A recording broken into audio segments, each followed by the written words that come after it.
magiging dahilan tayo bilang magulang na mailayo natin ang ating mga anak sa Panginoong Hesus.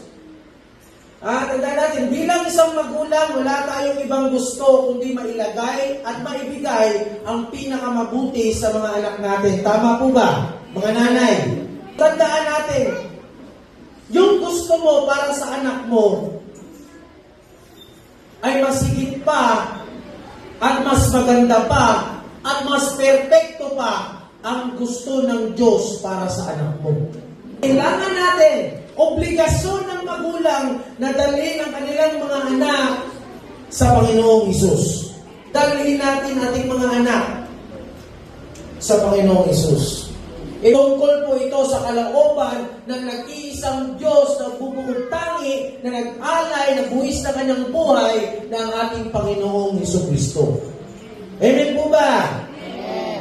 Kaya mga bata, say amen. Amen. Gusto niyo ba makilala palalo ang Panginoong Hesus? Kayo mismo ang magpaalala sa magulang niyo. Mama, gusto ko pa pong makilala ang Panginoon. Mama, dinala mo at ipinakilala mo sa anak mo ang Panginoong Hesus. Kahit hindi mo pa inuutusan ang anak mo, magkukusa na ito.